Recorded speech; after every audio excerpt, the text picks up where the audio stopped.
tumbuh karena ada program magang, ada program kemitraan dengan industri, kemudian ada program pengembangan desa dan sebagainya. Ini kalau di dalam kampus Merdeka Belajar itu ada 8 kegiatan ya.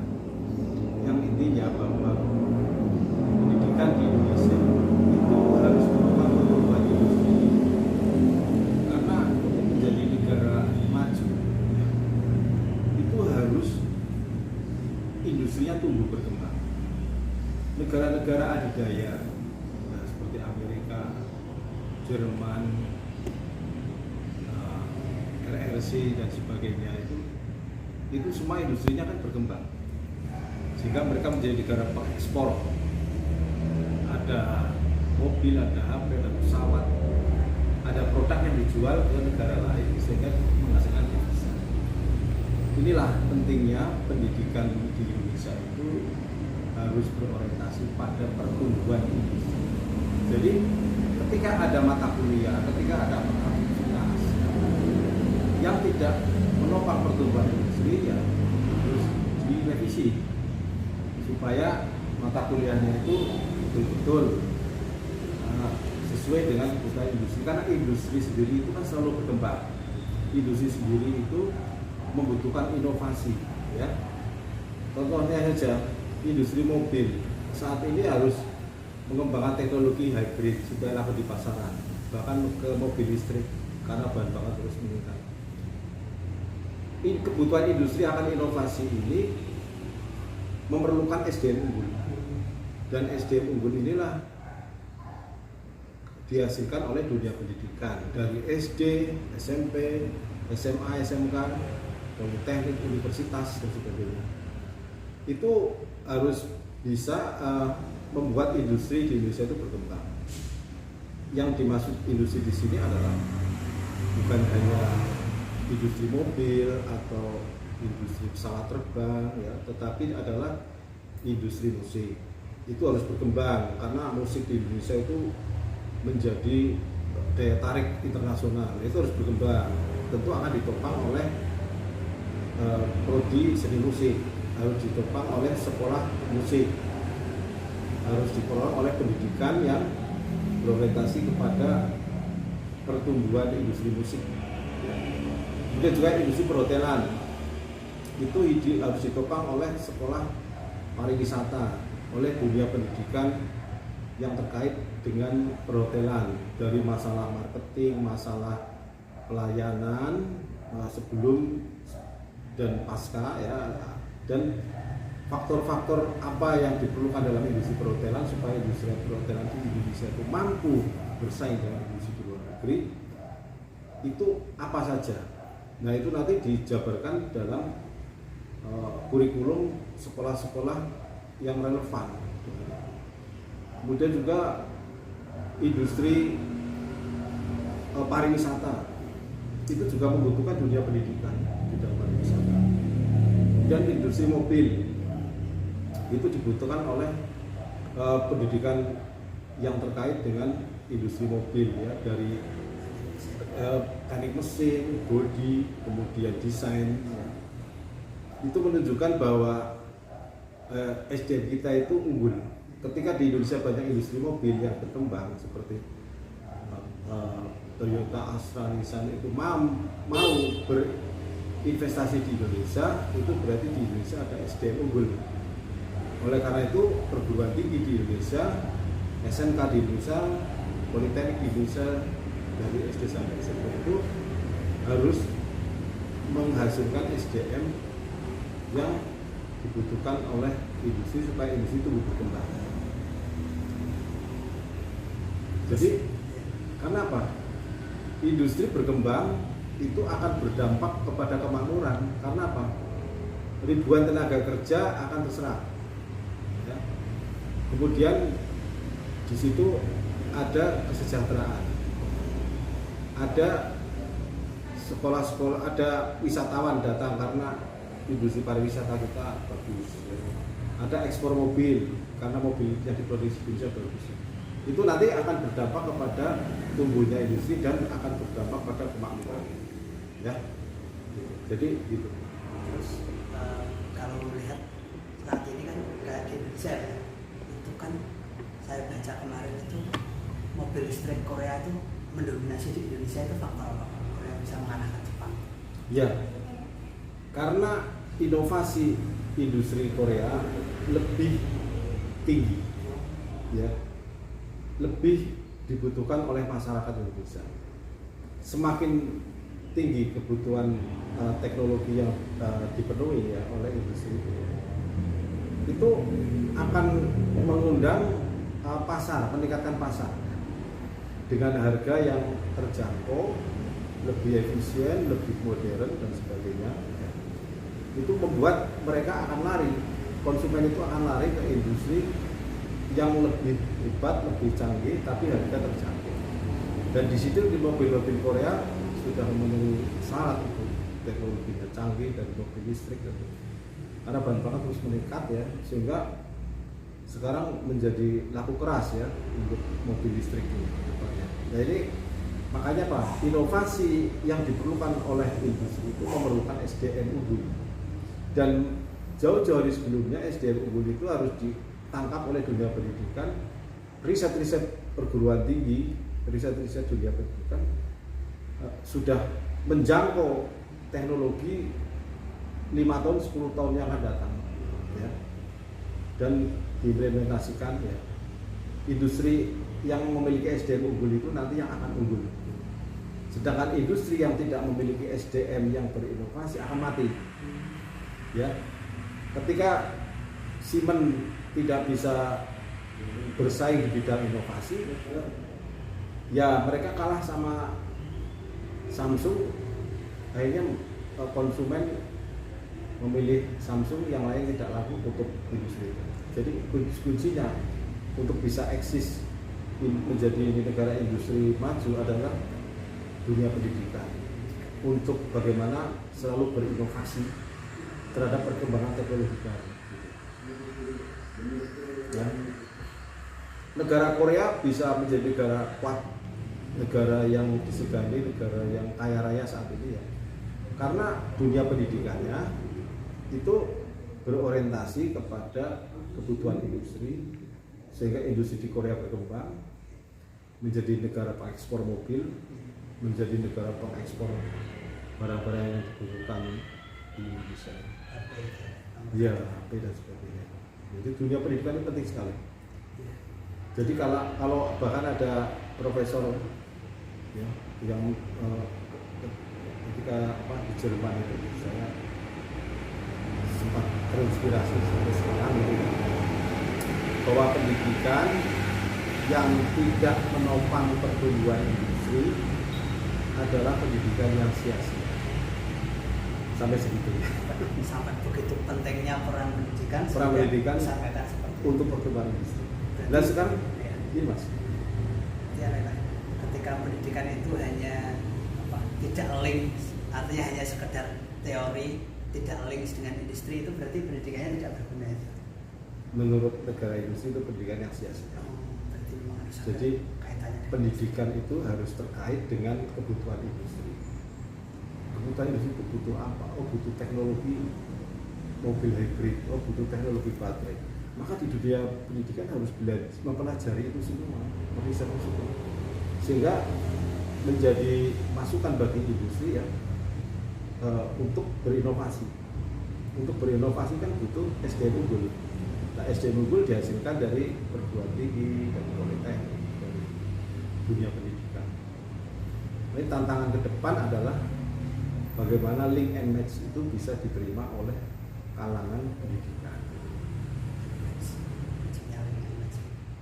Ya kan? Kalau kita tahu bahwa peranan pendidikan sangat besar terhadap pertumbuhan industri, maukah dunia pendidikan itu merubah kurikulum yang tidak link and match dengan industri itu kemudian dirubah menjadi kebutuhan kurikulum yang sesuai dengan industri. Kalau untuk tingkat itu pendidikan menengah misalkan SMK itu kan katanya bisa ya, sebetulnya SMK bisa.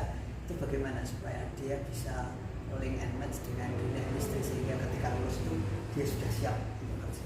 Ya, sebetulnya sekolah menengah kejuruan itu adalah sekolah yang disiapkan untuk menghasilkan tenaga kerja sesuai kebutuhan industri pada skala menengah. Ya. Jadi manakala lulusan SMK itu terserap oleh industri dan industri itu berkembang, itu tujuannya tercapai. Namun demikian dari SMK di Indonesia itu kan ada 3 tujuan ya. Yang pertama adalah menjadi tenaga kerja, yang kedua bisa melanjutkan ke perguruan tinggi, yang keempat bisa berwirausaha. Nah, ini supaya tidak ada pengangguran kalangan lulusan SMK. Namun pada kenyataannya lulusan SMK tidak semuanya tahan terhadap lingkungan industri, karena kedisiplinan di dunia kerja industri, ya, kemudian bagaimana kebudayaan di industri, bagaimana bersikap di industri, bagaimana budaya industri itu tidak disiapkan ketika dia SMK. Banyak SMK yang menyiapkannya dengan pendidikan militer ya, dengan kedisiplinan. Telat 5 menit disuruh pulang atau disuruh melakukan sesuatu itu kelihatannya itu keras. Pendidikan SMK yang menyiapkan mahasiswa atau siswanya itu dengan keras gitu, itu biasanya justru banyak dicari oleh perusahaan-perusahaan, karena di perusahaan itu yang dibutuhkan adalah karakter disiplin, jujur, kemudian kemampuan berkomunikasi, kemampuan berkolaborasi, ya, kemampuan teamwork, ya, semangat kerja, kejujuran, itu sangat dibutuhkan oleh industri. Dan SMK yang sudah mendidik karakter seperti itu ya lulusannya banyak yang terserap. Bahkan tenaga kerja yang bekerja di Taiwan, kemudian ke Jepang, itu kan harus melalui pendidikan khusus yang sesuai dengan kebutuhan industri di Jepang. Mereka sebelum ke Jepang sampai harus latihan baris berbaris, latihan semi militer, latihan disiplin. Ya, karena memang di dunia kerja di Jepang itu disiplin sekali. Ya. Ketika saya di Jerman pun tenaga kerja di sana tidak mau istirahat sebelum jam istirahat. Dan mereka tidak mau dihentikan ketika belum jam istirahat. Saatnya kerja ya kerja. Nah, tenaga kerja seperti inilah yang dibutuhkan karena industri sendiri kan dituntut untuk bisa bersaing di efisien. Supaya harganya turun, produknya harganya turun, ya. Kalau harganya turun, terus kualitasnya bagus, otomatis kan laku, Pak. Nah, ini tantangannya. Nah, ini bisa diperoleh bila ada SDM unggul. Nah, maka dunia pendidikan ini sangat penting ya untuk dirancang sedemikian rupa ya. Bisa menyesuaikan, karena industri saat ini itu adalah industri yang bisa berubah setiap saat. Jadi industri saat ini itu bisa juga industri yang selama ini membutuhkan tenaga kasar digantikan oleh robotika. Jalan tol yang dulu butuh orang untuk menarik uang sekarang digantikan oleh mesin. Nah, disinilah akan terpotong daripada tenaga kerja, akan banyak PHK ya. Tetapi di sisi lain itu ada lowongan kerja baru ya, di bidang Uber, di bidang IT, jasa IT dan sebagainya, desain dan itu berkembang. Jadi satu sisi ditutup mengalami disruption ya, hilang, di satu sisi tumbuh. Ya itu makanya apa? Lulusan dunia pendidikan harus mampu menyesuaikan diri. Tidak selamanya mahasiswa teknik mesin itu bekerja di pabrik teknik mesin.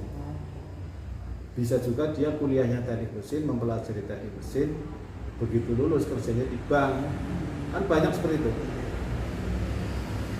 Dia mahasiswa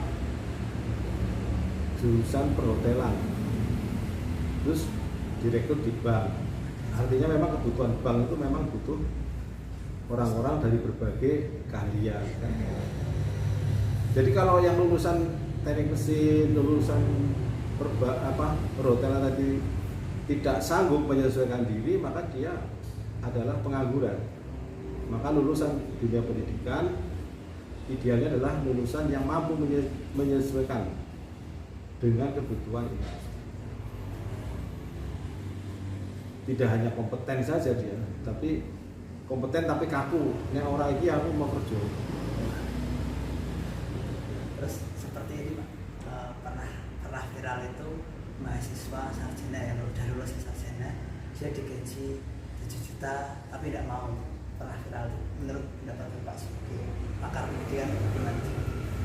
Nah, kalau sudah di dunia kerja itu tergantung kepada yang bersangkutan.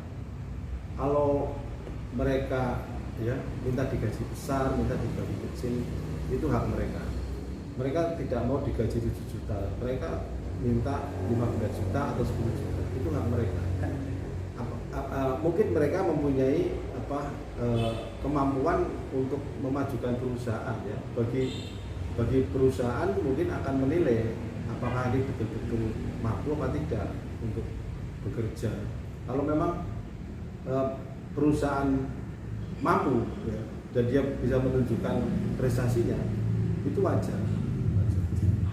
Dan daripada pekerja yang mau dibayar asal-asalan tapi pekerjaannya juga asal-asalan, ya, itu mendingan merekrut orang yang memang punya kompeten dan mereka minta dibayar mahal dan berkontribusi terhadap pertumbuhan secara nyata. Antara itu ya Pak, antara kemampuan dengan gaji boleh selaras. Artinya kemampuan bagus, gajinya gede, tidak apa-apa ya. Tidak apa-apa, itu memang hak pekerja, dan pekerja itu mempunyai hak memilih di perusahaan mana dia lebih cocok. Ya itu hak mereka ketika dia tidak mau digaji rendah. Tetapi sebuah konsekuensi misalnya saja tidak ada perusahaan yang mau menampung, yaitu risiko dia untuk menunggu dulu atau menganggur atau berwirausaha. Sebetulnya kalau dengan iklim atau dengan kurikulum pendidikan saat ini, bagaimana sih Pak peluang lulusan SMK atau peluang lulusan sarjana itu untuk menjadi wirausaha di Indonesia? Ya, ini menjadi wirausaha itu tidak dibentuk tidak hanya dengan mata pelajaran, tidak hanya dengan mata kuliah, ya, tapi itu nanti terpaan alam. Ya. Orang punya modal belum tentu sukses berwirausaha. Sebaliknya, orang tidak punya modal bisa juga dia sukses berwirausaha karena dia dipercaya orang lain. Karena berwirausaha itu adalah pelayanan kepada pelanggan. Manakala pengusaha itu bisa membuat pelayan, bisa membuat konsumen puas, tentu konsumen akan kembali lagi dengan jualannya, dengan produknya, ya. Dia akan kembali lagi manakala tidak dikecewakan. Tetapi akan dikecewakan sekali saja, dia akan lari ke perusahaan lain, sehingga perusahaan itu sampai rela menarik produknya, produk yang salah produk gitu ya, itu ditarik supaya apa? Demi kepuasan konsumen. Jadi perusahaan-perusahaan itu juga punya tanggung jawab, punya kepentingan untuk memuaskan konsumen. Ketika ada perusahaan baru lebih memuaskan lagi, dia akan berusaha ke perusahaan baru. Dulu orang pakai HP Nokia, pakai Siemens, sudah senang. Tapi ada perusahaan baru yang lebih murah, lebih canggih, lebih komplit, teknologinya canggih, orang lari kan ke merek baru. Nanti kalau ada produk lain yang lebih canggih lagi, tetapi lebih aman, lebih mahal, ya, itu bisa juga lebih mahal tapi lebih laku bisa juga. karena Apple misalnya, karena dia safe, dijamin ya, tidak akan ada software bajakan yang masuk dan sebagainya itu. Orang-orang tertentu lebih baik saya pilih Apple, walaupun harganya mahal dan secara fungsi sebetulnya lebih banyak Samsung gitu. Tapi kan kebutuhan orang beda-beda. Ada yang butuh aman, kamu pakai Samsung murah, canggih, banyak iklan masuk. Tapi Apple mahal, tidak ada iklan masuk.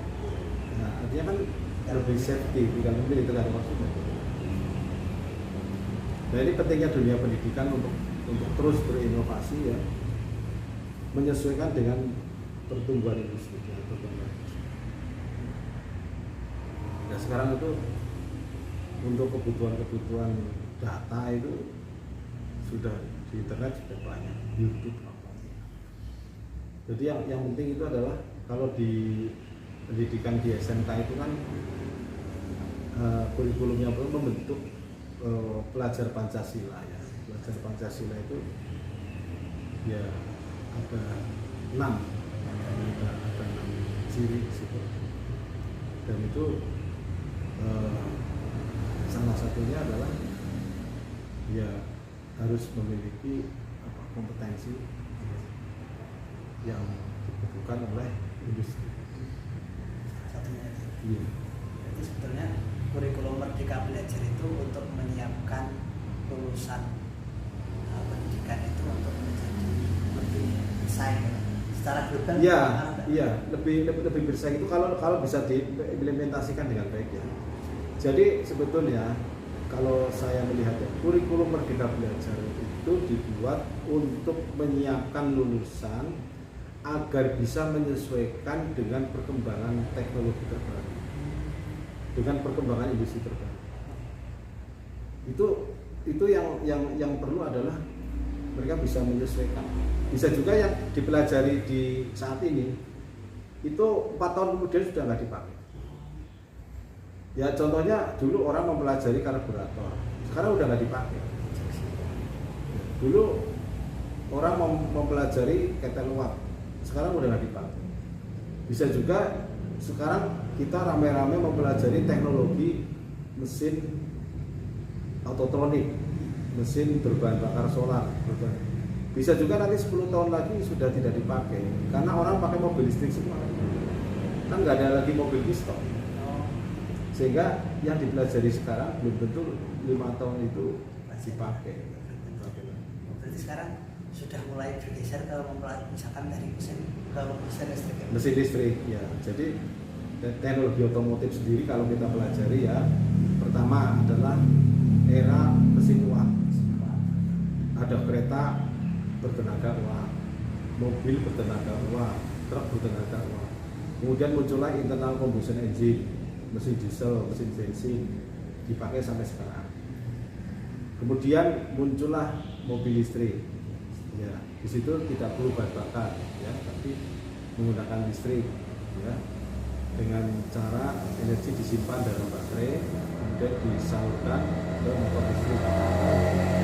Nah, nanti 10 tahun mendatang seperti apa ya?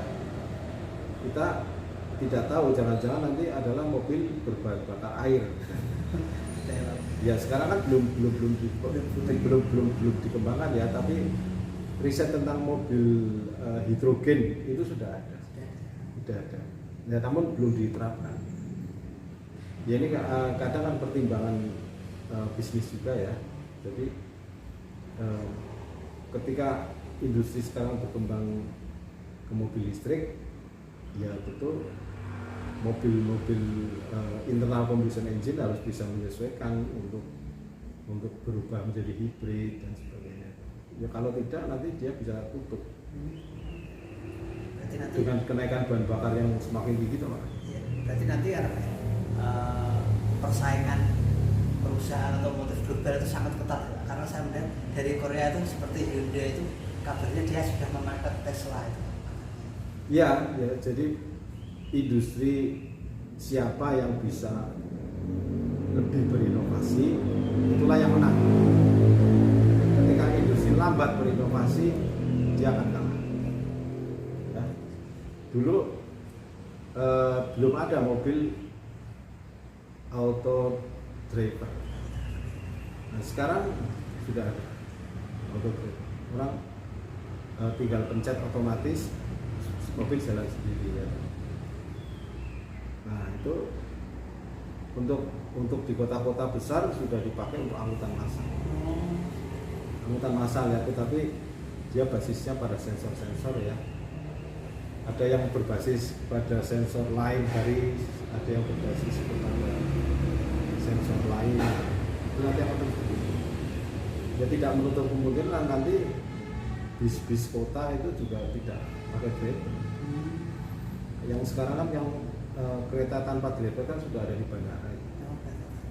Ya toh, nanti ke depan bisa juga dijalankan. Nah, tapi biasanya untuk kalangan daerah tertentu, tapi untuk ke publik ini belum, masih pakai driver. Artinya saat ini ya itu masih pakai driver. Kalau seperti yang auto driver tadi Pak, kalau misalkan dibajak itu bahaya ya Pak. Nah itu yang namanya regulasi itu kan nanti akan lahir ketika ada teknologi baru. Dulu apa ada undang-undang ITE? Ada undang-undang ITE kan karena ada penemuan internet, ada media sosial, ada undang-undang menyesuaikan. Saat ini orang tidak bisa membayangkan bagaimana kalau mobil auto driver itu nabrak orang. Yang ditutup siapa? Mobilnya masuk penjara. Pemiliknya juga tidak bisa disalahkan juga kan, kami sudah melengkapi dengan sensor ini kan. Teknologinya disalahkan tidak bisa. Iya, jadi ini belum ada aturan di ketika nanti auto driver sementara ini kan tidak ada kecelakaan. Tapi kan nanti ketika auto driver kecelakaan pasti nanti akan lahir undang-undang baru tentang bagaimana mengatur sistem. Itu dunia pendidikan, fakultas hukum nanti yang akan mengatur itu kan. Itu artinya fakultas hukum siap-siap untuk membuat peraturan bagaimana mengatasi pelanggaran oleh auto driver. Itu Pak. Selama ini kan yang auto driver, auto masinis yang di transportasi di bandara itu kan nggak ada masalah itu kan. Karena fine aja. Baik-baik saja. Ya, karena kalau tidak fine tentu ada regulasi baru. Terus untuk kegiatan katakanlah ekstra atau kegiatan kemahasiswaan itu, apakah selama ini sudah mendukung ke arah itu penguasaan untuk mengarah ke industri selama ini? Ya, kalau kami di UNES sudah mengarahkan adanya program MBKM. Ya, Merdeka Belajar Kampus Merdeka. Itu salah satu dalam magang di industri selama 1 tahun. Jadi kuliah di kampus itu hanya 5 semester, yang lainnya di industri. Nah ini menjadikan lulusannya siapa, dan nanti aktivitas apa dia di industri nanti direkognisi, diakui dalam mata kuliah 20 SKS. Jadi ya, kalau 1 tahun berarti 40 SKS. Ya itulah dunia pendidikan sekarang kan berevolusi, ya, berevolusi, berubah juga. Dunia pendidikan juga harus berubah. Kalau dunia pendidikan tidak berubah, ya nanti ketinggalan kita. Kita masih mencetak SDM yang zaman dulu, padahal teknologinya sudah masa kini dan masa mendatang. Maka perlunya ada magang di industri, supaya apa? Tahu bahwa industri itu sudah berkembang pesat, dan kita teknologi di kampus bisa diterapkan di saling membutuhkan. Itu ceritanya gimana Pak? Ketika dirumuskan agar cuma 5 semester di kampus, kemudian setelah itu di dunia industri, itu ceritanya gimana? Yaitu program dari Kemendikbudristek ya, Pak Nadiem Makarim itu kan Merdeka Belajar Kampus Merdeka itu kan 3 semester mahasiswa boleh di luar bidang studinya. 3 semester. Kalau kalau kuliah itu 8 semester, itu kan berarti 5 semester itu hak daripada kampus. Hak kampus. 3 semester itu hak mahasiswa. Karena model pendidikan Pak Nadiem Makarim itu sesuai passion si mahasiswa itu pengen apa gitu. Mahasiswa pengen magang di industri mobil, ya silahkan mau bilang di bagian apanya, di desainnya apa, di bagian informasinya apa. Ya sehingga potensi SDM itu untuk tumbuh berkembang itu sangat besar. Karena kalau ada homogenitas kompetensi ya, itu akan rawan ya, ketika nanti menghadapi teknologi baru yang ya, jadi program kampus merdeka itu sebetulnya kalau diterapkan secara sungguh-sungguh ya, itu bisa menyiapkan lulusan untuk bisa menyesuaikan dengan perkembangan teknologi terbaru. Gitu. Ya, terus itu Pak, kalau di Indonesia kan biasanya ganti menteri, ganti kebijakan Pak. Terus sebentar lagi kan ada pemilu, kemungkinan menterinya kan kemungkinan ganti ya. Itu dampaknya apa Pak ke dunia pendidikan kalau seperti itu? Gonta-ganti. Ya, gonta-ganti kurikulum. Ya. Itu biasanya gonta-ganti. Tetapi kalau SDM guru, SDM sekolah tidak dirubah mindsetnya, walaupun kurikulum berganti, pelaksanaannya sama. Maka di dalam program Merdeka Belajar Kampus Merdeka maupun di SMK pusat keunggulan itu adalah guru dan dosen yang di-upgrade ya terlebih dahulu supaya bisa melaksanakan kebijakan pemerintah secara benar. Jadi kita akan merubah siswa, gurunya dulu dong harus merubah. Maka ini gurunya dulu. Nah, guru dihasilkan oleh lembaga pendidikan guru. Ya, kayak lembaga pendidikan guru itu dulu eksekutif Semarang. Nah, sekarang kebijakannya untuk bisa menjadi guru tidak hanya lulusan PTK, tapi lulusan ITB, lulusan Undi itu bisa jadi guru. Aku bisa jadi guru. Bisa jadi guru asal lulus PPG, asal lulus pendidikan profesi. Ya, jadi peserta PPG itu sekarang tidak hanya dari lulusan pendidikan saja, tetapi juga non pendidikan. Ini yang menimbulkan pro dan kontra. Karena model ini kan sebetulnya diambil dari kedokteran ya. Untuk bisa menjadi dokter harus lulus pendidikan dokter, harus SKET dulu. Nah, terus kemudian ada uji kompetensi dokter. Tapi kan mereka itu adalah S1-nya pendidikan dokter. Lulusan teknik mesin bisa nggak ikut ujian kompetensi dokter? Dan akhirnya berat menjadi dokter, kan nggak boleh.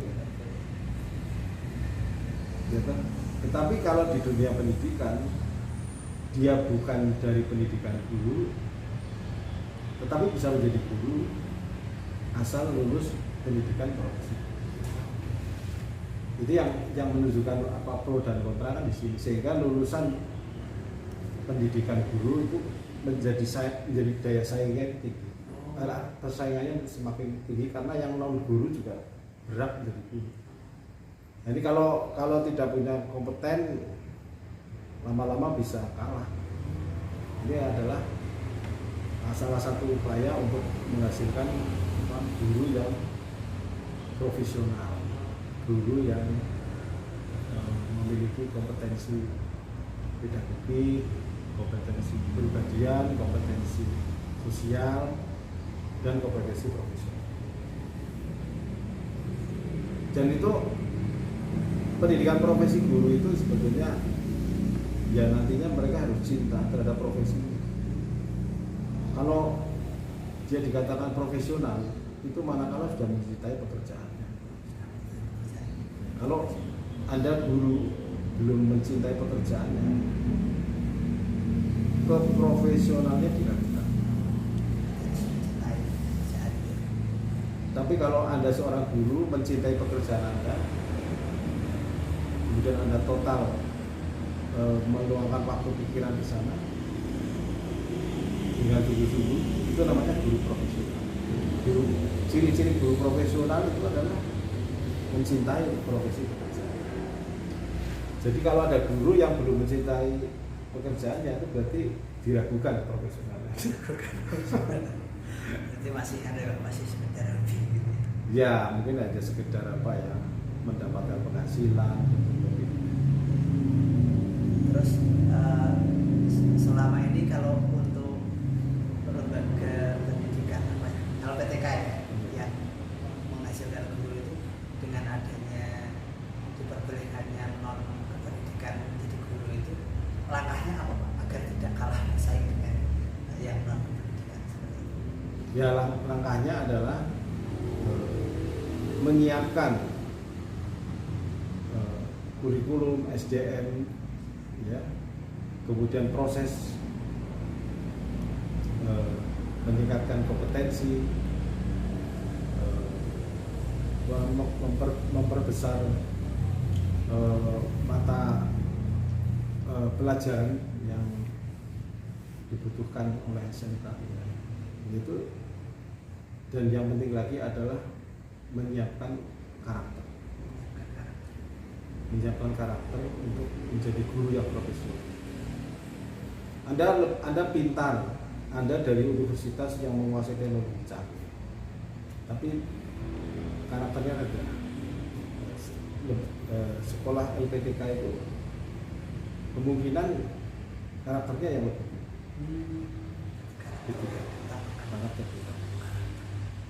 karakter guys.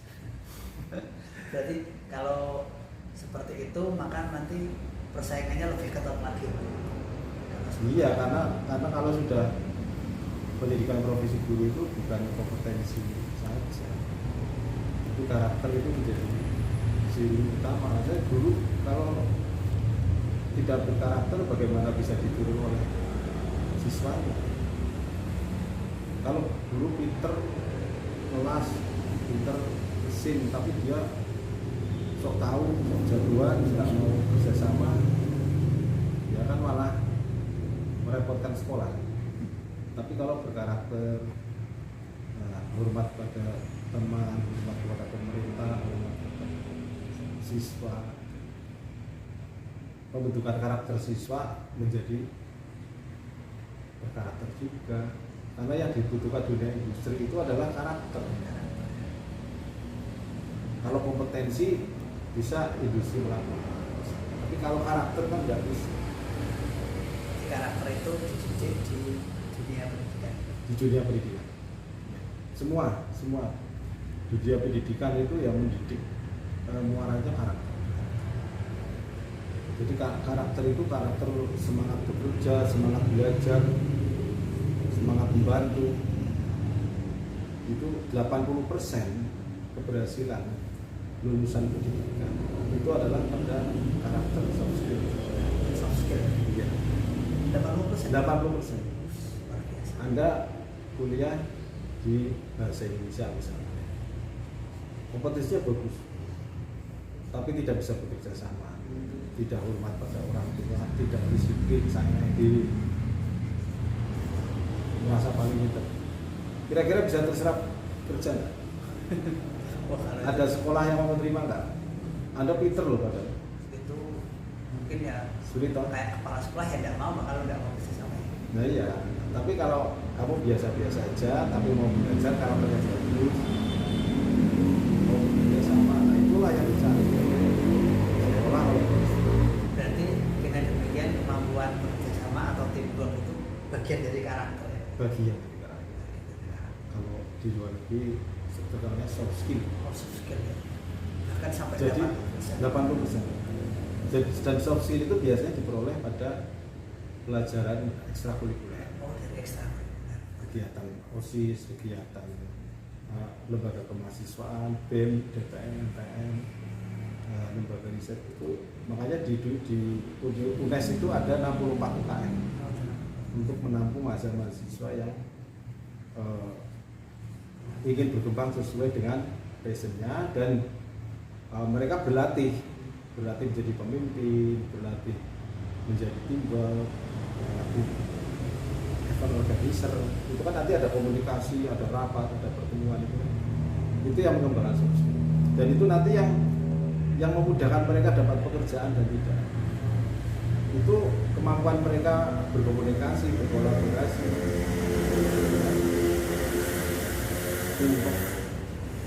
Terus karena soft skill itu dibentuk di organisasi ya Pak, atau di ekstrakurikuler, kegiatan ekstrakurikuler itu bagaimana yang harus dilakukan agar kegiatan itu semarak? Karena kan kadang mungkin ada yang lebih suka jalan-jalan, lebih suka shopping misalkan seperti itu. Bagaimana menurut? Ya memang tidak semua mahasiswa menyukai kegiatan ekstrakurikuler. Kita tidak bisa memaksakan semuanya wajib, karena itu nanti akan menjadi kebutuhan daripada mahasiswa atau siswa. Jadi memasuki UKM itu harus dengan sukarela, harus sesuai passion. Mereka sukanya di UKM riset, ya tidak bisa dipaksa untuk UKM olahraga. Dia suka olahraga, ya tidak bisa dipaksa untuk riset. Itu kan sukarela. Yang penting mereka bahagia, bisa potensinya tersalurkan. Akhirnya menjadi lulusan yang potensial. Terus dengan adanya kurikulum Merdeka Belajar itu sebetulnya alumni punya peran nggak Pak terhadap alma mater seperti itu? Oh, sangat punya peran ya, karena untuk program magang kan butuh mitra industri. Dan juga alumni itu di dalam tes alumni itu akan bernilai positif bila lulusannya memiliki gaji 1,2 kali UMR. Jadi kalau lulusan perguruan tinggi itu akan berdampak kepada skor perguruan tinggi manakala lulusannya itu mampu bekerja dengan gaji 1,2 kali UMR. Artinya begini, kalau lulusan itu alumni tadi tidak punya kompetensi, ya mereka bekerja serabutan di bawah UMR. Maka salah satu indikator perguruan tinggi adalah baik atau tidak ketika perguruan tinggi tadi bisa menghasilkan lulusan yang mampu bekerja dengan pendapatan 1,2 kali UMR dengan masa tunggu sekecil mungkin. Itulah sekarang perguruan tinggi itu tidak dinilai dari banyaknya lulusan ya, tetapi dinilai pada banyaknya lulusan yang mampu bekerja sesuai bidang dengan gaji 1,2 kali. Jadi kan butuh proses di dalamnya, butuh proses pembelajaran, proses pengembangan soft skill, proses uji kompetensi. Terus untuk program Merdeka Belajar Kampus Merdeka itu kurikulum se-Indonesia sama atau masing-masing perguruan tinggi punya kebebasan untuk menentukan kebutuhan industri sesuai dengan program mereka? Ya sebetulnya kalau kurikulum Merdeka Belajar 5 semester itu sama, se-Indonesia sama. Yang hukum ya mata kuliah ini sama. Kan ada ikatan pendidikan teknik mesin itu. Tetapi yang 3 semester itu akan berbeda. Tidak ditentukan oleh perguruan tinggi, tapi akan ditentukan oleh minat siswa. 3 semester itu hak siswa, hak mahasiswa. Jadi tergantung apa ya, tergantung mahasiswanya. Mau kemana. Ya. Jadi perguruan tinggi itu hanya punya hak ya untuk 5 semester mengatur mereka, yang 3 semester adalah pilihan mahasiswa. Jadi kebebasan memilih. Tapi kalau mahasiswa memilih, oke lah saya ikut kurikulum seperti biasanya, ya boleh. Artinya dia memilih tidak bebas, tapi memilih kurikulum yang ada ya silakan. Jadi kalau memilih kurikulum seperti sebelumnya tetap di kampus. Boleh. Oh. Tapi kalau 3 semester mau magang di perusahaan yang malah Boleh. Dan itulah berdampak kepada satu indikator kinerja universitas. ya. Jadi kalau semakin banyak mahasiswa yang ikut MBKN, yang magang, yang ke industri, yang ke pengabdian ya, itu skor perguruan tingginya naik. Jadi programnya pemerintah itu kalau ketercapaian program MBKN itu baik, maka perguruan tingginya rankingnya naik. Tapi kalau yang ikut MBKN sedikit, ya berarti targetnya itu tidak terpenuhi.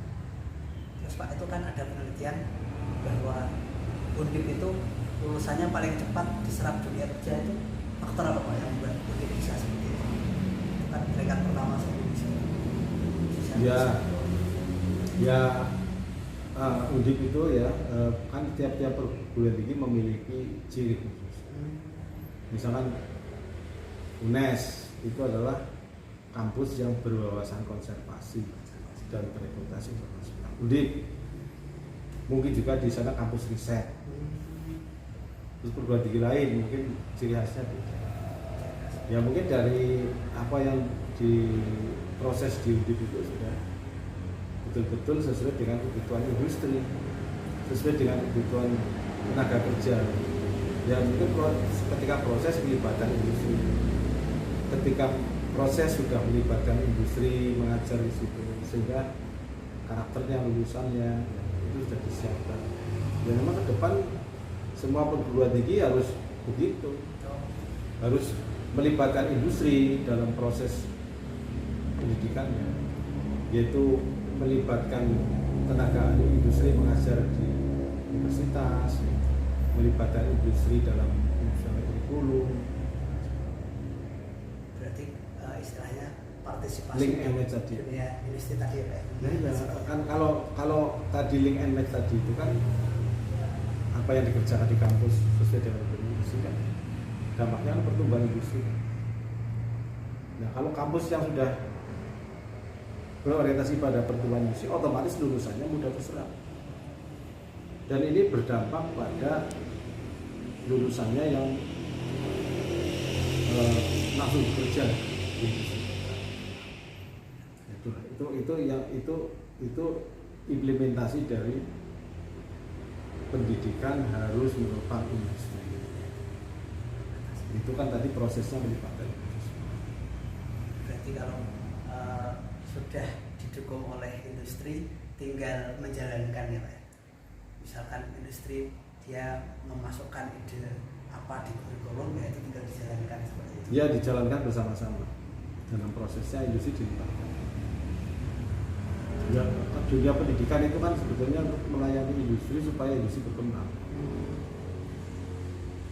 Terus untuk itu Pak, seperti riset-riset itu kenapa kok kalau riset-riset perguruan tinggi kan banyak ya, itu kenapa kok jarang yang istilahnya dikomersialisasikan? Misalkan seperti kayak dulu itu ada tuh motor dari Cirebon ke Semarang pakai bahan bakar air itu kan viral itu kenapa kok tidak diproduksi secara massal?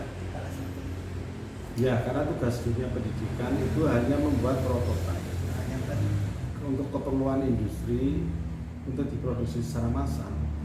Itu adalah tanggung jawabnya industri. Ketika industri tidak memproduksinya, kita tidak boleh memproduksi dari SMK, dari pendidikan itu tidak boleh. Dunia pendidikan itu kan hanya membuat prototipe, hanya membuat satu atau 2 atau 3, jadi 10 itu masih prototipe. Tapi kalau sudah sampai ratusan motor, ratusan mobil itu sudah industri, apalagi sudah dipasarkan di pasar. Ya jadi kita harus menyadari bahwa dunia pendidikan hanya bertugas sampai ke prototipe. Kenapa mobil-mobil kampus mobil SMK tidak bisa berkembang? Ya karena tidak ada industri yang memproduksi mobil SMK. Ya misalkan begitu ya. Tapi kalau ada industri yang memproduksi mobil SMK, Ya, mobil-mobil SMK di jalan raya.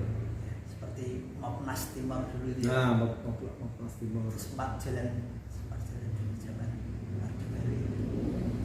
Berarti nanti karena sebetulnya kan kayak mobil-mobil yang ditemukan kampus kan banyak itu Pak. Banyak. Ya, itu Pak saya lihat kok belum berkembang, berarti itu karena faktor industri tidak mendukungnya ya. Ya, karena industri tidak produksi massal. Industri sendiri juga pikir-pikir mau menggunakan teknologi yang dihasilkan dari hasil riset perguruan tinggi ya. Karena itu menyangkut paten, menyangkut hak cipta ya, menyangkut keamanan lingkungan. Itu aspek peraturan pemerintah biasanya itu kita gagalnya karena ada peraturan-peraturan regulasi-regulasi ya, yang membuat industri mobil itu tidak berkembang. Nah sekarang gini mas, orang kan bisa membuat rokok banyak, nggak bisa membuat rokok. Masyarakat bisa membuat rokok, iya. Tapi regulasinya bagaimana? Regulasinya tidak boleh. Ya bisa ditangkap walaupun kamu bisa membuat rokok. Karena yang berhak memproduksi rokok adalah industri rokok yang sudah berizin, yang sudah membayar pajak. Teknologi bisa, secara teknologi Anda bisa buat rokok, tapi kan hanya untuk kepentingan pribadi, prototipe. Ya untuk di rokok sendiri. Nah itu dalam ruang riset loh mas. Nah, itu kan semua ada aturannya mas. Secara teknologi mampu, tidak didukung aturan. Seperti pabrik rokok kan, Anda bisa buat rokok tapi bisa menjual rokok. Kalau seperti kampus kan sekarang memasuki apa ya, istilahnya persaingan yang era digital ya. Itu bagaimana Pak?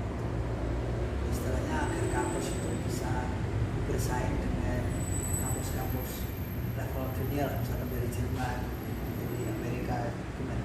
Karena mereka otomatis ya dari sisi teknologi sudah maju, industri juga menopang. Sedangkan kita kan istilahnya industri belum begitu perannya belum begitu besar. Ya itu salah satu bagian daripada program Merdeka Belajar Tahun Merdeka adalah jumlah program studi yang bekerja sama dengan universitas ranking dunia. Ya. Nah, jadi pendorong perguruan tinggi kita untuk bekerja sama dengan prodi yang terbaik di dunia. Nah ini kan pengelola universitas harus bisa bekerja sama dengan prodi-prodi unggulan di universitas yang berkelas tinggi, menggandeng mereka untuk riset kolaborasi, itu meningkatkan sekolah. Jadi sekarang dengan sistem pendidikan sekarang sebetulnya itu sudah dirancang untuk pertumbuhan industri. Cuman di sini diperlukan pengelola dunia pendidikan yang profesional gitu. Karena kalau dunia pendidikan tidak bisa menyesuaikan, bisa juga nanti ada lembaga pendidikan asing yang akan masuk ke Indonesia. Karena dinilai produk dari universitas di Indonesia tidak mencukupi untuk kebutuhan industri. Di era global mungkin loh mas, Universitas Oxford buka di Indonesia. Oh ya, buka cabang gitu ya. Ya bisa juga. Tapi untuk regulasi sudah boleh atau belum? Nah itu kebijakan pemerintah ya. Ya suatu saat kemudian tiga mungkin aneh ya, istilahnya untuk meningkatkan mutu ya Pak. meningkatkan mutu. Jadi sekarang bikin perguruan tinggi tidak mudah. Sekarang perguruan tinggi yang tidak mampu menyesuaikan dengan perkembangan teknologi masa kini itu akan tutup dengan sendirinya. Itu sudah ada ya Pak? Banyak yang sudah tutup. Kan begini, dari 4.400 PTS dan PTN sekarang tinggal sekitar 4.000-an. Jadi 400 perguruan tinggi kan tutup dan digabung menjadi universitas baru. Bisa 3 universitas, bisa 3 lembaga pendidikan jadi 1 universitas. Merger lah istilahnya. Kalau jumlah mahasiswanya sedikit, maka itu harus merger. Jadi sekarang mengelola perguruan tinggi swasta itu harus betul-betul profesional. Terus kalau kayak apa istilahnya perguruan tingginya tutup ya, itu kan berdampak pada tenaga pengajarnya, misalkan misalnya itu misalkan dia tidak dapat jam mengajar, terus solusinya gimana?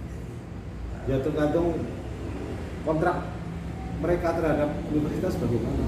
Kalau dia pegawai negeri, universitasnya tutup di PTS lain. Tapi kalau yang kontrak lepas, ya, otomatis bisa tidak mengajar, bisa menganggur.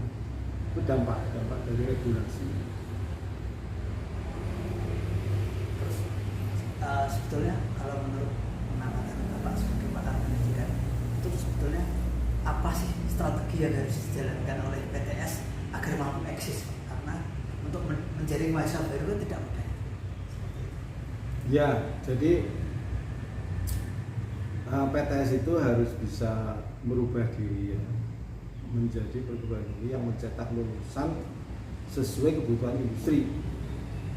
Selagi mereka bisa mencetak lulusan sesuai dengan kebutuhan industri, selagi PTS itu lulusannya terserap dunia kerja, selagi PTS itu menghasilkan lulusan yang mampu untuk berwirausaha, yang mampu untuk mengembangkan industri, maka lulusannya terserap oleh industri dan lulusannya itu mampu untuk lebih makmur dan sebagainya. Otomatis universitas swasta tadi akan diserbu oleh calon mahasiswa.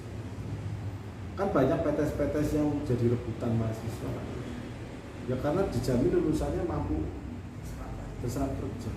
Tapi kalau perguruan tinggi yang lulusannya tidak mampu menghasilkan lulusan yang siap kerja karena prosesnya tadi tidak memenuhi syarat, hanya butuh uang SPP saja tapi tidak dikelola secara baik, tidak kembali kepada mahasiswa, akhirnya mahasiswa lulus tapi tidak tahu apa-apa, kan begitu. Ya otomatis dia nganggur kan. Nah, kan akan dikenal lulusan PTS ini nganggur, dia pada nggak mau di sini. Ojo kuliah ini lah, tempat liar wae kan.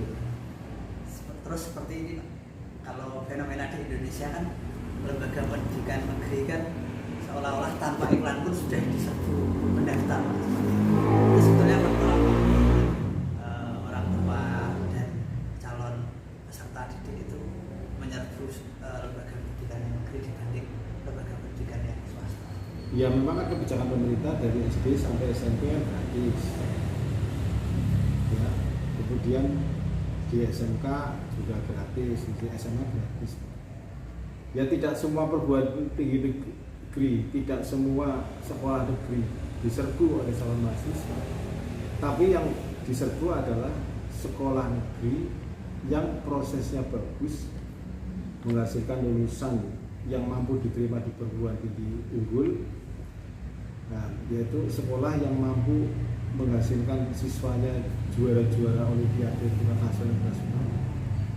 Sekolah-sekolah yang alumninya itu menjadi menteri, menjadi anggota DPR, wali kota dan sebagainya. Itulah SMK, SMA, sekolah menengah yang akan diserbu. Walaupun dia bukan sekolah negeri, ya. Sekolah swasta pun kalau lulusannya terbukti mampu kerja, terbukti unggul, bisa masuk ke PTN manapun misalnya, itu diserbu. Sebaliknya sekolah negeri tapi tidak berkualitas bisa juga tidak laku, akan mungkin tutup. bisa mungkin tutup. Ya kan ada juga SD yang ngajar. Nah, murid seperti itu. karena pengelolaannya tidak sungguh-sungguh. Sebetulnya kayak untuk mengelola perguruan tinggi, misalkan fakultas kayak pimpinan fakultas ya, dekan, wakil dekan, terus pimpinan universitas seperti rektor, wakil rektor, itu ada diklat khususnya atau tidak seperti itu? Ya sebetulnya seperti dekan, wakil dekan, ketua jurusan, itu kan ada namanya indikator kinerja universitas. Pak Rektor kontrak dengan Pak Menteri, nanti akan tercapai sekian. Pak Rektor kontrak dengan Pak Dekan, nanti Pak Dekan kontrak sama pengelola. pengelola kontrak sama dosen. Jadi nanti setiap dosen ditarget, kamu harus menghasilkan artikel ini sekian, kamu harus menghasilkan buku sekian. Jadi akhirnya terpenuhilah target. Maka UNES itu termasuk ranking 14 di Indonesia perguruan tinggi terbaik karena targetnya terlampaui. Indikator kinerja universitasnya terlampaui. Iku. Iya. Sebetulnya apa sih peran penting dari publikasi atau publisitas itu bagi suatu universitas? Iya, jadi indikator kinerja universitas salah satunya adalah artikel Scopus. Artikel itu bisa masuk Scopus itu bila itu adalah sebuah inovasi. Maka universitas yang baik adalah universitas yang menghasilkan banyak inovasi di bidang teknologi, di bidang biologi, di bidang kimia. Setiap prodi-prodi tadi bahasa itu menghasilkan inovasi-inovasi sehingga nanti menghasilkan artikel yang disitasi. Dari hasil riset, semakin tinggi negara itu pendapatannya, semakin makmur negaranya, semakin maju teknologinya, semakin dia menjadi negara adidaya, itu ternyata artikel Scopusnya tinggi. Jadi linear, dari Cina, Amerika, Jerman itu artikelnya tinggi. Karena artikel tinggi itu karena ada inovasi, karena ada riset. Nah, riset itu dilakukan oleh mahasiswa, dosen. Jadi negara maju itu karena didukung oleh inovasi yang banyak, sehingga industrinya maju. Kan inovasi tadi kan inovasi untuk industri lebih efisien, untuk industri lebih mampu bersaing. Terus biasanya kan untuk meningkatkan SDM itu adalah dengan studi lanjut ke S3, bahkan dengan cara menambah jumlah guru besar. Itu sebetulnya apa sih kesulitan perguruan tinggi di Indonesia sehingga untuk menambah guru besar kok kelihatannya agak sulit ya? Jumlah guru besar di Indonesia kan tidak seperti misalkan Amerika atau Jerman atau Eropa lainnya. Ya, guru besar itu identik dengan inovasi. Semakin banyak inovasi oleh seorang dosen, maka artikelnya akan semakin banyak dihasilkan dan dia akan mudah menjadi profesor ketika terkumpul 400 hukum atau apa. Itu harus ada inovasi. Jadi kalau tidak berinovasi ya nggak akan jadi profesor. Meskipun sudah 400 hukumnya ya, misalkan. Iya, karena hukum itu harus ada salah satunya artikel yang bereputasi internasional. Yang Scopus. Scopus. Kalau untuk itu, Indonesia sendiri selain Scopus apa yang dipakai sebagai indikator? Selain nah, Scopus, itu sebetulnya kebijakan pemerintah pada zaman Muhammad Nasir waktu itu. Inovasi di Indonesia itu lebih rendah dari Malaysia, terendah ya. Tapi ada kebijakan setiap dosen yang naik pangkat harus artikel Scopus. agak sulit. Setiap mahasiswa yang mau lulus harus artikel Scopus. Maka saat itu Indonesia langsung inovasinya langsung menyalip Malaysia. Oh, sekarang menyalip Malaysia. Menyalip Malaysia. Jadi itu sebetulnya apa? Tergantung kebijakan pemerintah. Nah, kalau kebijakan pemerintah tepat seperti jangan Malaysia, ya ternyata orang Indonesia juga pinter-pinter. Bisa nyalip Malaysia. Kalau syarat jadi profesor harus ada artikel ilmiah baru Scopus. Kan mereka berusaha untuk bisa berinovasi. Apa ya? Minimal berapa kalau bisa? Ya tergantung dia asalnya dari mana ya. Misalnya dari 4C, 4 lektor atau apa itu ya ada yang cukup 130, ada yang cukup 400 itu tergantung dia mau melompat apa tidak. Kan bisa juga lektor kepala 4B kalau melompat jadi profesor, atau lektor kepala 4A bisa. Itu ada aturannya semua. Berarti minimal 4A bisa jadi profesor. Berarti sebetulnya Ya regulasi untuk menjadi profesor sendiri berubah-ubah. Oh, Tergantung apa namanya kebijakan pemerintah. Berarti sebetulnya usia muda pun bisa jadi profesor. Bisa, ya? Kalau bisa. dilihat dari seperti itu. Bisa asal dia produktif, banyak inovasi. Banyak profesor Pak Rektor itu kan 40 tahun jadi profesor. Oh, yang Pak Fatur Rahman. Iya, profesor termuda toh. Termuda Pak Fatur Rahman. Jadi tidak harus tua jadi profesor. Asal produktif, bekerja 15 tahun pun bisa. Prof Fatur Rahman itu Pak Fatur. Sudah profesor, ya, profesor termuda. Sampai saat ini belum ada profesor yang di bawah 40 tahun. Rata-rata profesor sekarang itu 44 tahun. Iya, bisa mencapai itu mungkin kan skopusnya banyak ya. Iya, profesor. Inovasinya banyak. Inovasinya. Ya. Kalau ini Bapak sebagai pakar pendidikan menilai sebetulnya selain skopus kesulitan apa sih Pak dari para dosen untuk menembus skopus selain inovasi? Ya biasanya kesulitannya adalah peluang riset. Tidak setiap dosen mendapat peluang riset dengan pendanaan Kemendikbudristek. Kemendikbudristek sendiri kan menyediakan dana miliaran ya, untuk semua perguruan tinggi, bahkan triliunan. Tapi kan kemampuan dosen tidak semua mengakses. Daftar sih daftar tapi tidak lolos. Bisa daftar Terus nanti daftar lagi di tingkat universitas, daftar lagi di fakultas. Yaitu kembali lagi ke dosennya Mas. Jadi dosen itu passionnya apa, mau jadi profesor atau bisa ngajar atau hanya cukup untuk menjadi dosen biasa. Berarti itu pun di kalangan dosen pun ada beberapa kategori tadi ya Pak ya? Iya. Ada yang biasa-biasa saja, yang penting kewajibannya terpenuhi. Iya. Ada yang inovasi, ada yang istilahnya sangat inspiratif dan motivator gitu. Iya, iya.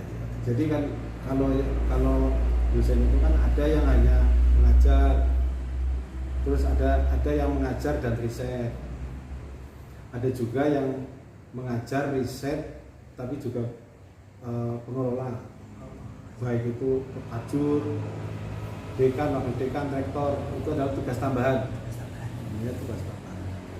Ada juga yang suka mengajar riset, tugas tambahan, terus jadi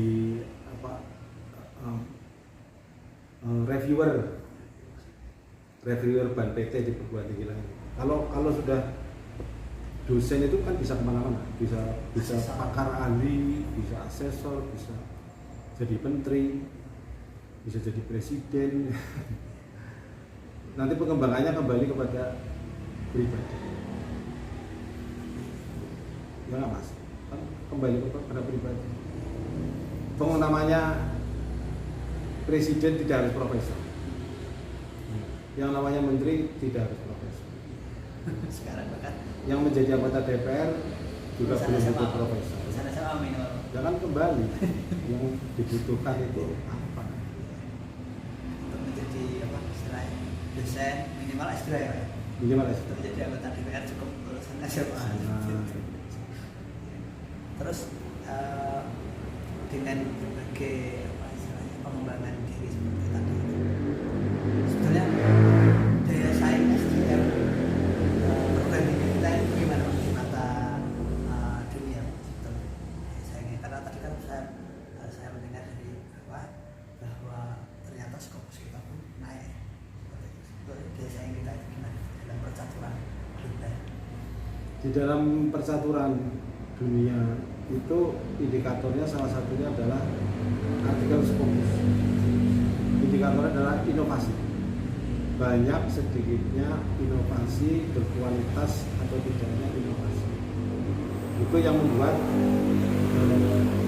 keberadaan Indonesia bisa diakui apa tidak. Ya kalau kita bisa menghasilkan inovasi di atas Amerika, di atas itu, tentu perusahaan Amerika akan menggunakan tenaga Indonesia, karena tamatan SMK pun bisa melayani industri pesawat terbang di Eropa. Oh, bisa Indonesia. Itu mahasiswa siswa SMK itu yang dalam program DETEK itu kan membuat desain komponen untuk perusahaan penerbangan di Amerika itu dan menang dan ordernya itu dari luar negeri, dari kerja saya. Ya kuncinya SDM tadi. Kalau SDM kita mampu berkembang ya dunia luar akan menggunakannya. Tapi kalau SDM kita lemah, ya akhirnya kita ditolak kemana-mana. Nah, kuncinya SDM itu dari pendidikan. Berarti kunci untuk menguasai berbagai hal itu adalah pendidikan. Betul, pendidikan, model pendidikan, regulasi pendidikan, kemudian pelaksana pendidikan. Nah, itu sangat menentukan. Regulasi itu aturan Merdeka Belajar Kampus Merdeka itu berdampak pada industri berkembang. Itu kan karena ada kebijakan pemerintah, regulasi.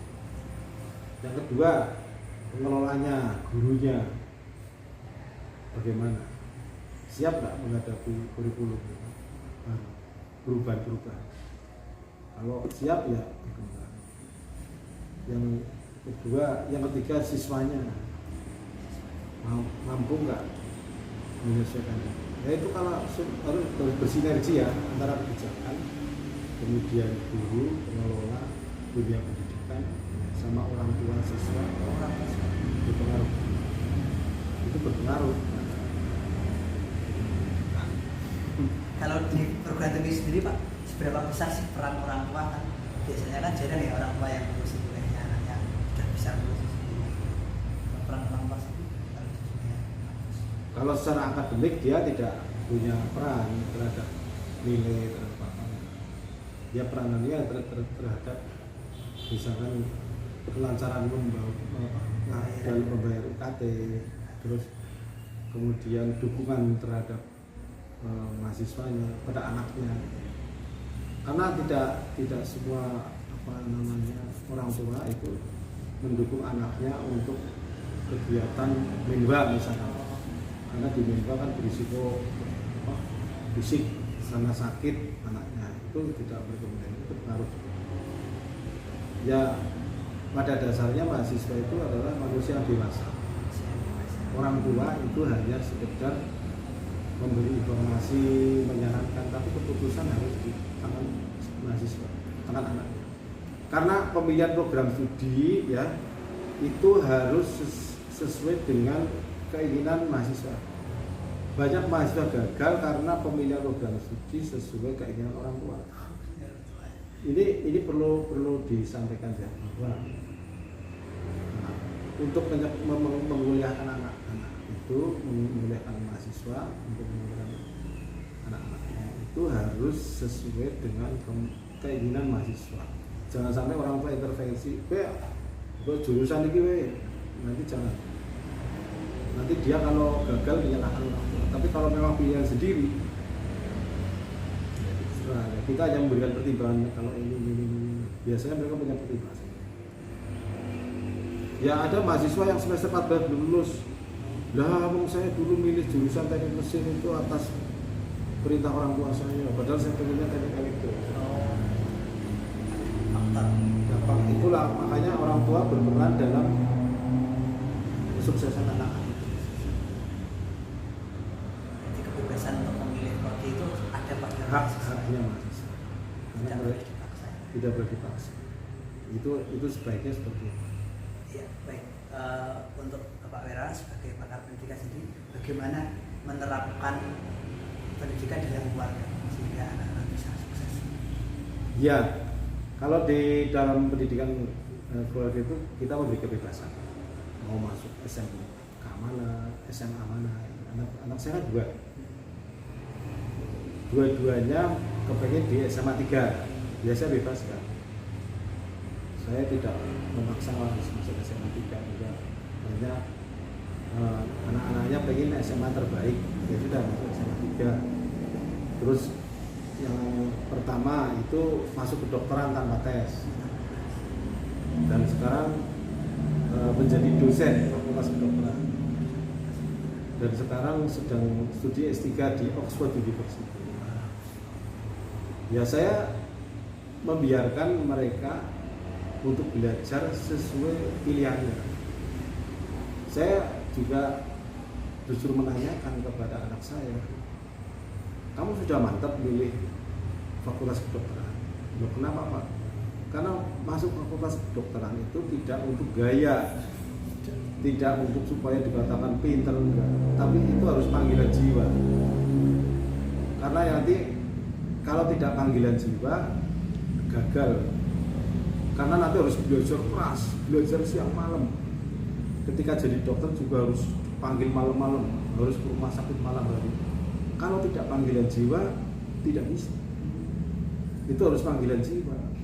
Terus anak saya bilang, oke Pak, saya memang panggilan jiwa, ingin menolong, ingin mencari ilmu. Ya sudah, kalau memang itu pilihan kamu, Bapak mendukung. Ya, selama kuliah di fakultas kedokteran UGM pun anak saya sering ke luar negeri, ke Jepang 3 bulan, ke Prancis 3 minggu, terus menjadi best presenter di Berlin, gitu ya. Terus jadi dosen fakultas kedokteran, terus S2 beasiswa, S3 beasiswa. Nah, anak adiknya juga masuk SMA 3 juga. Ya, mereka aktif di pelajar internasional dan dapat beasiswa AFS. Jadi SMA-nya 4 tahun anak saya. Yang 1 tahun di Amerika, di Virginia. 1 tahun di sana, sampai sini mengulangi kelas 3, jadi semuanya 4 tahun. Tapi ketika kuliah diterima di teknik perkapalan, ITS.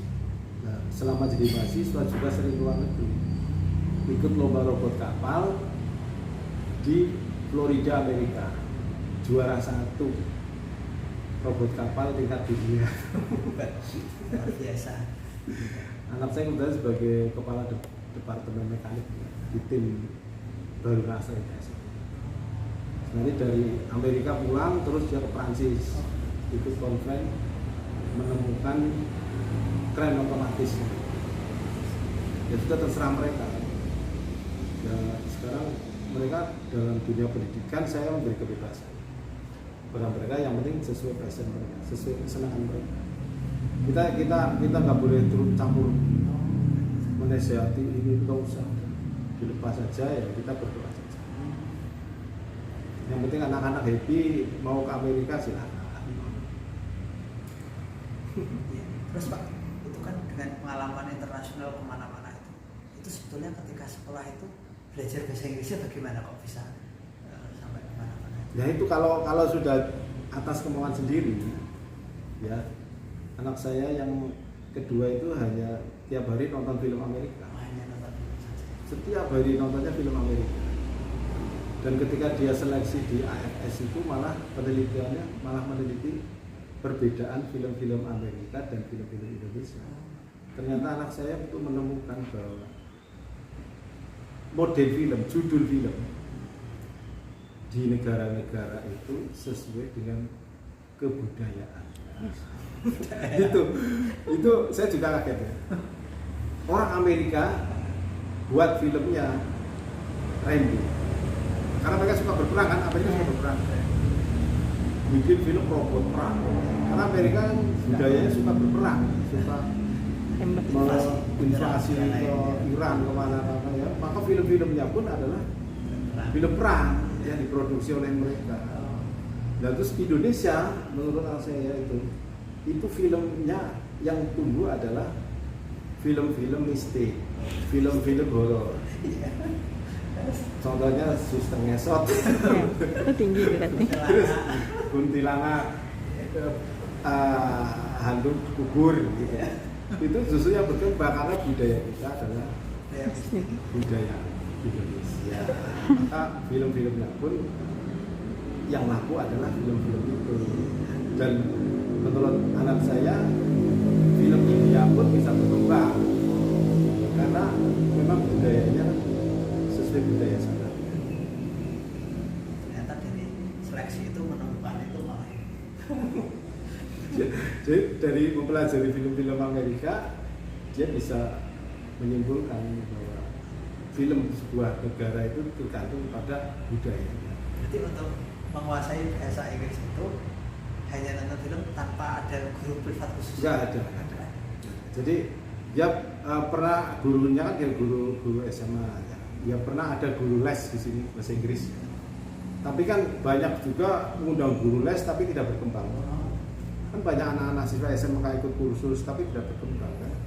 Ya karena tidak sesuai dengan minatnya. Kalau minatnya besar ya diberi pelajaran sedikit bisa mengembangkan kan gitu. Ya. Nah seperti anak saya yang pertama kan awal kuliah kan dia ingin ke luar negeri. Pak saya mau ke Malaysia. Belum acara apa? Mau backpacker. Terus saya bilang ke anak saya, loh itu nggak usah kuliah di UGM itu, anak nggak sekolah saja bisa backpacker, bisa keluar negeri. Kamu pengen keluar negeri gratis, pengen ya caranya kamu riset, masukkan artikel ke international conference. Nah, nanti kamu artikelnya diterima, lapor ke UGM, didanai kampus. Artikel kamu diterima di Prancis, nanti kamu ke Prancis. Artikel kamu diterima di Jepang, keliling dunia ini. Oh, akhirnya dengan berbekal riset bisa keliling dunia ya, Pak? Bisa. Luar biasa. Karena kan universitas juga diuntungkan. Kan reputasi universitas kan banyaknya mahasiswa yang ikut kegiatan dan lomba di luar negeri. Maka UGM pun usahanya akan nomor 1. Karena mahasiswanya pada luar negeri untuk konferensi, untuk riset. Oh, ternyata konferensi atau riset dari mahasiswa itu juga mampu meningkatkan Ranking ya, perguruan ranking. Ya. Oke, Itu Pak. loh. Ya. Makasih. Ya. Semoga bermanfaat ya.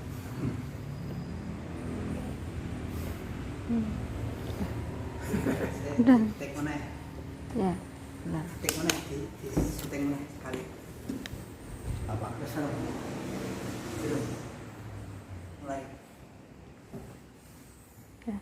Terus itu Pak, menurut Oh, tuh. ya, menurut Pak Wirawan itu sendiri, bagaimana sih Pak untuk meningkatkan kemampuan komunikasi bagi pelajar dan mahasiswa? Ya, kemampuan komunikasi itu sangat penting ya, dikuasai oleh mahasiswa maupun oleh siswa. Karena komunikasi itu kunci untuk bisa sukses ya.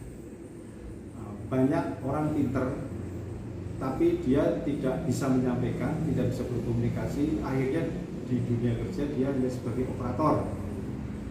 Tetapi dengan kemampuan komunikasi, dengan kompetensi yang sama, dengan bekal yang sama, dia bisa menjadi manajer.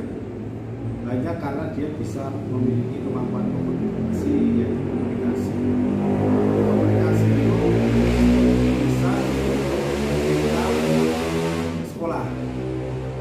Guru harus memberikan ruang ya, siswa atau mahasiswa untuk merepresentasikan, untuk mempresentasikan ide mereka, pikiran mereka.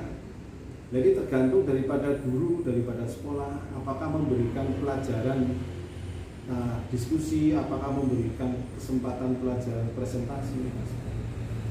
Jadi penting ini untuk disampaikan. Terus itu agar percaya diri untuk istilahnya tampil di depan publik itu resepnya apa untuk Bapak yang sudah keliling dunia beberapa negara? Ya percaya diri itu kan karena ada kompetensi, karena ada keahlian. Keahlian itu dari belajar. Ya tentu Anda sendiri akan ngomong dengan meyakinkan, dengan yakin kalau sesuai bidangnya. Sekarang kalau kamu ngomong di luar bidang tentu nggak bisa. Oleh karena itu supaya bisa berkomunikasi dengan baik, ya meningkatkan kompetensinya sebelum ngomong ya mempelajari dulu dari A sampai Z. Ya maka harus belajar gitu loh. Siapapun belajar itu sampai akhir hayat. dosen pun juga harus belajar.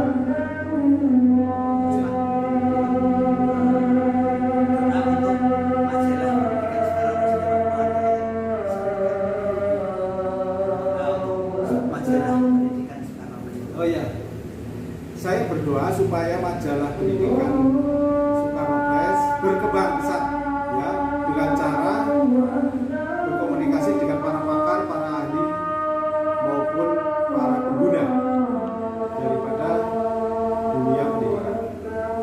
Sukses Soekarno Press.